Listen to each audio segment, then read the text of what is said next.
स्तुति महिमा ईशु प्रभु जी गाते आते हैं तुझ पास जीवन जल के प्यास एक ही तू है आस जग निर्माता मुक्तिदाता जीवन जल देखा जीवन जल देखा जीवन जल देखा। जीवन जल कार्यक्रम देखने वाले सभी दर्शकों को जगत के उद्धारकर्ता प्रभु यीशु मसीह के पवित्र नाम में नमस्कार। यूहन्ना अध्याय 7 और पद 37 में पवित्र शास्त्र वचन में ऐसा लिखा हुआ है, यीशु ने लोगों को पुकार कर कहा, यदि कोई प्यासा हो तो मेरे पास आकर पिए। जो मुझ पर विश्वास करेगा उसके हृदय में से जीवन के जल की नदियाँ बह निकलेगी। प्रभु यीशु मसीह आपके प्यास को बुझाना चाहते हैं, आपके सवालों का जवाब देना चाहते हैं। जीवन जल के हर एक दर्शकों का मेरा अभिनंदन। मैं बड़े हर्ष और आनंद के साथ आपके सामने खड़ा हूँ ताकि मैं आपको आपके जीवन का एक महत्वपूर्ण उद्देश्य और जीवन के एक सवाल के जवाब को मैं बता सकूं जो आपके ज़िंदगी में बड़ी एक आशीष लेकर आएंगे। प्यारे मित्रों, आज इस समय मैं आपके सामने परमेश्वर का वचन बाइबल से आधारित बातें करेंगे, क्योंकि जीवन जल का मकसद है मनुष्य परमेश्वर के ओर से दिशा को पाए और परमेश्वर के वचन बाइबल के आधार पर वो ज़िंदगी को प्राप्त कर सके।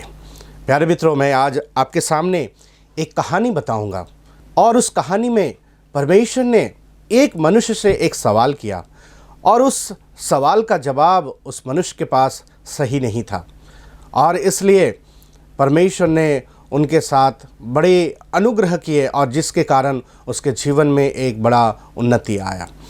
और इसलिए मैं परमेश्वर का वचन बाइबल की पहली किताब उत्पत्ति से आपको ये कहानी बताना चाहता हूँ।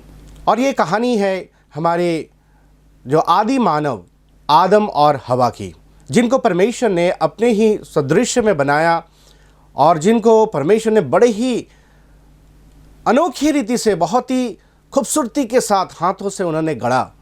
और वो मनुष्य एक दिन अपने आप को परमेश्वर से दूर छिप कर रहने के लिए वो प्रयास किया। उस छिपने का कारण क्या था, क्यों वो व्यक्ति ने अपने आप को परमेश्वर से छिपाने लगा, मैं उस बात को आपको कहूँगा। आपके सामने वो बातें मैं आपको बताऊँगा। परमेश्वर का वचन बाइबल का पहला किताब उत्पत्ति उसके 3 अध्याय में ये बात बताती है कि मनुष्य जिनको परमेश्वर ने अपने हाथों से बनाया और वो मनुष्य को परमेश्वर ने आज्ञाएं दी। एक आज्ञा जो बहुत ही महत्वपूर्ण था और वो आज्ञा यही थी कि मनुष्य एक वृक्ष का फल को वो ना खाए। और वो फल ऐसा था जिसके नाम परमेश्वर ने दिया भले बुरे ज्ञान के फल। और मनुष्य को उसे खाने का कोई दिलचस्पी भी नहीं था, वो परमेश्वर की बात को मानना चाहा। परंतु ऐसा हुआ एक दिन, शैतान जिसे इब्लिस भी कहा जाता है और जो परमेश्वर के खिलाफ षड्यंत्र रचता है, और वो शैतान एक दिन उस पहला मानव उस आदम के पत्नी हवा के पास पहुँचे और जाकर उसे प्रलोभित किया और उसे तरह तरह के बातों से अलग अलग के शब्दों से प्रलोभित करने के कारण वो स्त्री ने उस फल को खा ली। और उस फल को खाने के पश्चात वो स्त्री ने क्या की, अपने पति आदम के लिए भी लेकर गया और उसने उस फल को जाकर आदम को दिया। और आदम भी बिना सवाल किए उसके पत्नी के हाथ से दी हुई उस फल को उन्होंने खा लिया। और खाते ही परमेश्वर का वचन बाइबल ये लिखता है, उत्पत्ति उसके 3 अध्याय और उसके 7वीं वचन इस प्रकार लिखा हुआ है, तब उन दोनों की आंखें खुल गई और उनको मालूम हुआ कि वे नंगे हैं, इसलिए उन्होंने अंजीर के पत्ते जोड़ जोड़ कर लंगोट बना लिए प्यारे मित्रों, उनके आंखें खुल गई। आंखें खुलने के मतलब ये नहीं है कि वे आंखों से देख नहीं पाते थे, वे आंखों से देखते थे, उनके आंखों में रोशनी थी, परंतु वे जो नंगे निर्वस्त्र रहते थे वे उनको पहचान नहीं थी कि वे नंगे हैं, निर्वस्त्र है। परंतु जब उन्होंने उस फल को खाया जिस फल को परमेश्वर ने खाने के लिए मना किया, और वो फल खाने के कारण उसके अंदर में भले और बुरे की पहचान आ गई, और इससे सबसे पहले अपने ज़िंदगी की बुराई उसकी दिखी कि वे नंगे हैं। और नंगा होने के पश्चात उन लोगों ने क्या किया, वो शर्म के मारे वो अपने लिए वस्त्र बनाना वो चाहा। और वस्त्र किस चीज़ से है आप देखें, लिखा हुआ है अंजीर के पेड़ के पत्तों से वस्त्र। अंजीर के पेड़ के पत्तों से वस्त्र। प्यारे मित्रों, कभी भी आपने सुना है किसी ने पत्तों के वस्त्रों से अपने शरीर को आवृत कर सका है? क्या वो ढाक सका है अपने नंगेपन को? हम ऐसे चाहते हैं कि हमारे वस्त्र वो बड़े मजबूत हो, बड़े अच्छे हो, ताकि वो ना फटे ना सूखे, वो काफ़ी दिन तक चले। परंतु आप जानते हैं पत्तों के वस्त्र का स्थिति क्या है?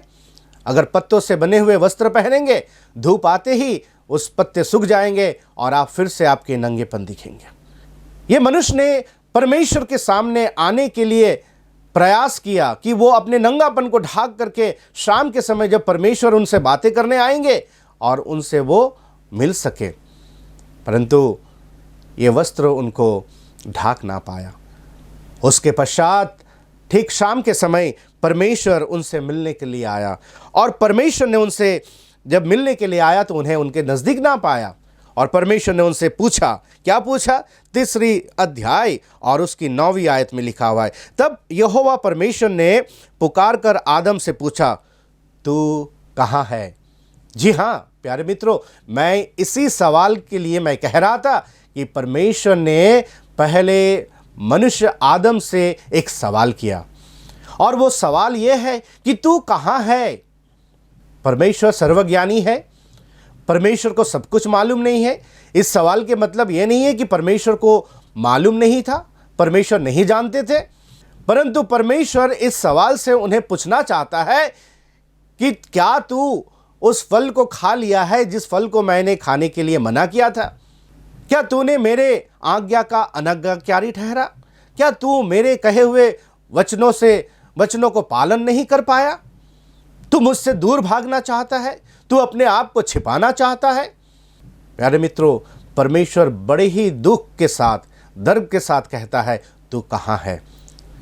और यहाँ पर आदम का सवाल के जवाब आप सुने, लिखा हुआ है 10वीं आयत में, उसने कहा, मैं तेरे शब्द बारी में सुनकर डर गया, क्योंकि मैं नंगा था इसलिए छिप गया।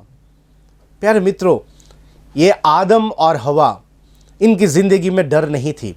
परमेश्वर को देखकर वो हर्ष होते थे, परमेश्वर के साथ वो खुशियां मनाते थे, बातें करते थे, हर्ष के साथ हर रोज वो मिलते थे। लेकिन आज वो आदम क्या कहता है? मैं तेरे शब्द सुनकर डर गया, मैं तेरे शब्द सुनकर डर गया, क्योंकि मैं नंगा था। वो अभी भी समझता है कि वो अपने नंगेपन को ढाक लिया था। ये एक पास्ट टेंस का वर्ड शब्द वो इस्तेमाल कर रहे हैं। क्या सच में वो अभी अपने आप को या अपने नंगेपन को वो ढाक लिया है? बिल्कुल नहीं। फिर भी वो परमेश्वर के सामने अपने आप को बहुत ही काबिल दिखाना चाहता है कि परमेश्वर, मैं तेरे सामने आ सकता हूँ, मैं जो नंगा था मेरे नंगेपन को मैंने ढाक लिया। लेकिन परमेश्वर क्या कहते हैं? परमेश्वर उनसे पूछता है 11वीं आयत में, उनसे कहा, किसने तुझे बताया कि तू नंगा है? किसने तुझे बताया तू नंगा है? क्या तू उस वृक्ष का फल को खा लिया है जो मैंने तुझे मना किया था? उस समय वो आदम फिर से जवाब देता है। क्या कहता है? आदम ने कहा, जिस स्त्री को तूने मेरे संग रहने को दिया है उसी ने उस वृक्ष का फल मुझे दिया और मैं खाया। देखिए, परमेश्वर ने आदम से पूछता है, क्या तू उस फल को खाया है? उसने कहा, जिस स्त्री को तूने मुझे दिया है वो स्त्री मुझे ला कर दी और मैंने खा लिया। वो परमेश्वर के ऊपर उस दोष को डालना चाहता है कि ये स्त्री को जिसको तूने दिया है और उसने मुझे ये फल दिया है, और जब उसने मुझे दिया तो मुझे खाना पड़ा, मैंने खा लिया। ये जवाब क्या उसका सही था? ये जवाब भी उसके लिए सही नहीं था। वो परमेश्वर को दोषी बनाना चाहता था। प्यारे मित्रों, आज के संसार में या अतीत के समय यही एक बात हमारे जीवन में बहुत ज़्यादा हावी हुआ है। हम अपने गुनाह, अपने दोष, अपने गलतियों को हम अंगीकार ना करके, स्वीकार ना करके हम क्या करते हैं? हम दूसरों पर उसे डालना चाहते हैं। मेरे कमी के कारण, मेरे गलती के कारण मैं दूसरे के ऊपर डालना चाहता हूं। मैं हर वक्त एक कारण दिखाना चाहता हूं मैंने क्यों ये गलतियां की। आज भी जब हम सड़कों में वाहन चलाते हैं, मोटरसाइकिल चलाते हैं और अचानक से हमारे सामने ट्रैफिक रेड लाइट हो जाता है, वहाँ पर हमें रुकना चाहिए, परंतु हम उस बत्ती को ध्यान ना देते हुए हम गाड़ी लेकर चले जाते हैं। जब हमें ट्रैफिक पुलिस पकड़ता है, हम बहुत सारे उसके सामने हमारे कारण बताना चाहते हैं। सर, मैं बहुत जल्दी में हूँ, सर फलाने जाना है तो मैंने आपके सिग्नल को नहीं देखा, आपने जो हाथ दिखाए मैं नहीं देखा, आप गलत जगह में खड़े हैं, आपको यहाँ खड़ा होना चाहिए। हर प्रकार के दोष और कारण को हम बताकर हम अपने आप को निर्दोष साबित करना चाहते हैं। प्यारे मित्रों, गलती गलती है, पाप पाप है, अनाज्ञाकारिता अनाज्ञाकारी है। हम उसके खिलाफ किसी भी रीति से अपने आप को धर्मी नहीं ठहरा सकते हैं, उसके सामने हम अपने आप को निर्दोष नहीं दिखा सकते हैं। और यहाँ पर यह आदम, हमारे आदि पिता ने क्या किया? ऐसे ही किया।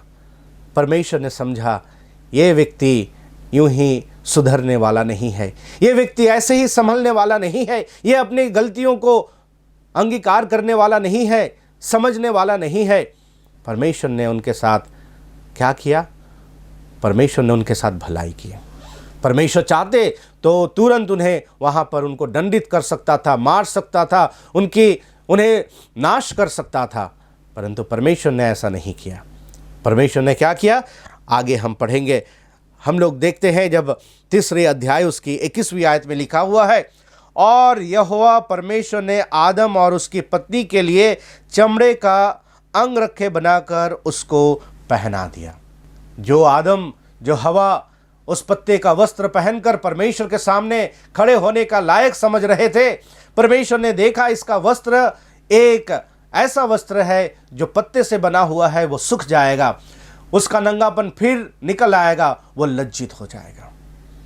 प्यारे मित्रों, परमेश्वर ने उनके लिए चमड़े का वस्त्र बनाया।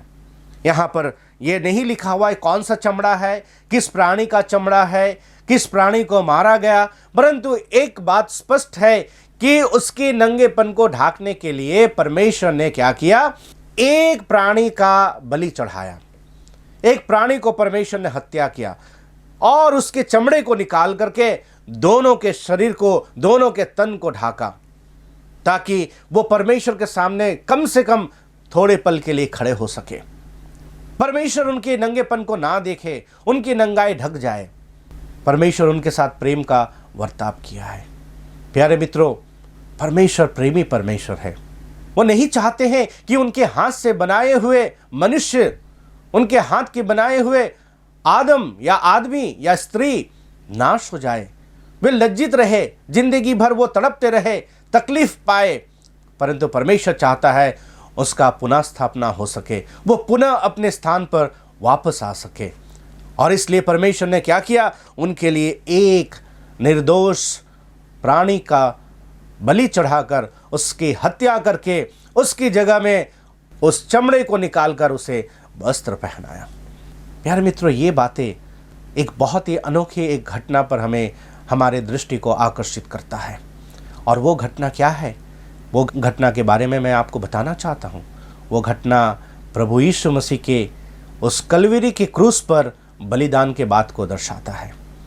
प्यारे मित्रों, हम सारे मनुष्य पापी हैं, जो हम अपने पापों को अंगीकार करना नहीं चाहते हैं, मानना नहीं चाहते हैं, हम अपने पापों को स्वीकारना नहीं चाहते हैं, हम हमारे गलतियों को दूसरे के ऊपर डालना चाहते हैं, दूसरे से कहना चाहते हैं कि तुम्हारे कारण हमारी ऐसी स्थिति हो गई, मैंने आपके कारण ऐसे गलती की। स्त्री अपने स्वामी को कहता है, स्वामी आपके कारण मैंने ऐसा बन गई। बच्चे हमारे कहते हैं, पिताजी आपके कारण मैं ऐसा बन गया। पति कहते हैं पत्नी से कि तुम्हारे कारण मैं ऐसे गलती किया। इस प्रकार से हम बहुत बार हम अपने पापों को प्रकट करते हैं। हम तो जन्म से ही पापी है, परंतु हमारे कर्मों से, हमारे शब्दों से, हमारे चाल चलन से हम बार बार उस पाप को प्रकट करते हैं। और सबसे बढ़कर यह है कि हम उस गलतियों को स्वीकारते नहीं हैं। बहुत ही ऐसे एक बात मैं बताना चाहता हूँ जो आप सब जानते हैं। आज दुनिया में सबसे ज़्यादा अधिक पैसे सिर्फ किस बात के लिए खर्च किया जाता है मालूम है? अपने आप को निर्दोष ठहराने के लिए। एक हत्यारा व्यक्ति जिसने हत्या किया है या जिसने बड़ा गुनाह किया है, जब उसके खिलाफ कोई केस या कोई उसके खिलाफ कानूनी कार्रवाई किया जाता है और वो क्या करता है, बहुत पैसा खर्चा करके अपने आप को निर्दोष ठहराने का कोशिश करता है। प्यारे मित्रों, ये मनुष्य का स्वभाव है, परंतु हम अपने आप से निर्दोष और निष्कलंक नहीं बन सकते हैं जब तक हमारा परमेश्वर हमें, हमारा न्यायी परमेश्वर जब तक हमें निर्दोष नहीं ठहराता है। और उसी निर्दोष ठहराने के लिए, हमें उस पाप से या पाप के दंड से बचाने के लिए परमेश्वर ने अपना इकलौता पुत्र प्रभु यीशु मसीह को उस कलवरी के क्रूस पर बलि चढ़ाया। प्रभु यीशु मसीह का क्रूस पर बलि चढ़ाना यूं ही नहीं था, आपके और हमारे बचाव के लिए थी, आपकी और हमारे पाप के क्षमा के लिए थी, हमारे दंड से हमें बचाने के लिए थी। प्रभु यीशु मसीह ने अपने कांधों के ऊपर उस क्रूस को लेकर गोलगत्ता नाम के एक पहाड़ पर जाकर स्वयं का बलि चढ़ाया। लोग उन्हें देखकर हंसने लगे, ठट्टे करने लगे, उन्हें तरह तरह के बातें कहने लगे, परंतु हम परमेश्वर को धन्यवाद करते हैं। प्रभु यीशु मसीह ने क्या किया? शांत रहा। उन्होंने इतना ही कहा, हे पिता, इन्हें माफ़ कर, क्योंकि ये नहीं जानते ये क्या करते हैं। प्रभु यीशु मसीह ने आपके और हमारे लिए उस क्षमा के शब्द को रख कर गया है। प्यारे मित्रों, प्रभु यीशु मसीह की लौत को उतार करके कब्र में रखा गया और वो तीसरे दिन उस कब्र में से जी उठा। प्रभु यीशु मसीह जीवन और पुनरुत्थान है, उसी में हमारे पुनरुत्थान है। और जो कोई हम विश्वास करते हैं और अपने पापों को यीशु मसीह के पास अंगीकार करते हैं, हमें क्षमा मिलती है। वो हमें क्षमा करने के लिए आज भी तैयार है। वो प्रभु यीशु मसीह आपसे बेहद प्रेम करता है। क्या आप परमेश्वर के उस सवाल के जवाब दे सकते हो? अगर आज आपके नाम पुकार कर परमेश्वर कहे तो कहाँ है, तो क्या आप बता सकते हो मैं यहाँ हूँ? प्यारे मित्रों, मनुष्य का स्वभाव गलती करके छिप जाते हैं, अपने आप को छिपाना चाहता है, निर्दोष दिखाना चाहता है। परमेश्वर के नजरें हर एक पर है। परमेश्वर का वचन बाइबल कहता है, भजन संगीता उसकी 139 भजन में, हम परमेश्वर की दृष्टि से कहीं नहीं छिप सकते हैं। अगर हम आसमान में चढ़ जाए वहाँ भी परमेश्वर है, अगर हम पाताल में चले जाए वहाँ पर भी परमेश्वर है, अगर हम समुद्र में चले जाए वहाँ भी परमेश्वर है। परमेश्वर की दृष्टि से आप छिप नहीं सकते हैं। आपके लिए यही अच्छा है कि आप परमेश्वर प्रभु यीशु मसीह के सामने अपने आप को स्वीकार कर ले और कहे, हे प्रभु यीशु, मुझे माफ़ कर, मैं एक पापी हूँ। और प्रभु आपको माफ़ करेंगे, अनंत जीवन का वो आपको सहभागी बनाएंगे। आपको लज्जा, भय और किसी भी प्रकार के आपके जीवन के उन स्वभावों को लेकर जीना नहीं है जिससे आप परमेश्वर के सामने आकर खड़े नहीं हो सकते हैं। परमेश्वर चाहता है कि आप उनके सामने खड़े हो जाए। परमेश्वर कहता है, मैं तुझे अपना मंदिर बनाऊंगा, मैं तुझ में वास करूंगा, मैं तेरे संग रहूंगा। परमेश्वर आपको आशीष दे। और आपको अगर कोई भी सवाल हो, कोई जवाब हो, कुछ चाहते हैं, पूछना चाहते हैं, तो अवश्य ही हमारे इस पते पर, इस नंबर पर संपर्क करें और आप परमेश्वर के आशीष पाएंगे। मुझे सुनने के लिए, प्रभु के सुसमाचार सुनने के लिए बहुत बहुत धन्यवाद। फिर से आपको मेरा हार्दिक नमस्कार। अगर परमेश्वर ने इन वचनों के द्वारा आपसे बातें की है और आप इस विषय पर अधिक जानकारी प्राप्त करना चाहते हैं या किसी प्रार्थना के विषय को बांटना चाहते हैं तो निस्संदेह हमसे संपर्क करें। हमारा पता Jeevan Jal Navbhavna building 422 SVS road, post box number 19161, Prabhadevi, Mumbai 40025। प्रार्थना एवं मुफ्त बाइबल करस्पॉन्डेंस कोर्स करने के लिए हमें संपर्क करें और अपना नाम और पूरा पता तुरंत हमें SMS करें। Mobile number 7710065115। Email ID gospelbroadcast@yahoo.com। Web address www.lwgb.org। YouTube address जीवन जल TV@YouTube। जीवन जल कार्यक्रम को हर सोमवार शाम 6:30 बजे, बुधवार शाम 6:30 बजे, शनिवार रात 9 बजे इसी चैनल पर देख सकते हैं। धन्यवाद।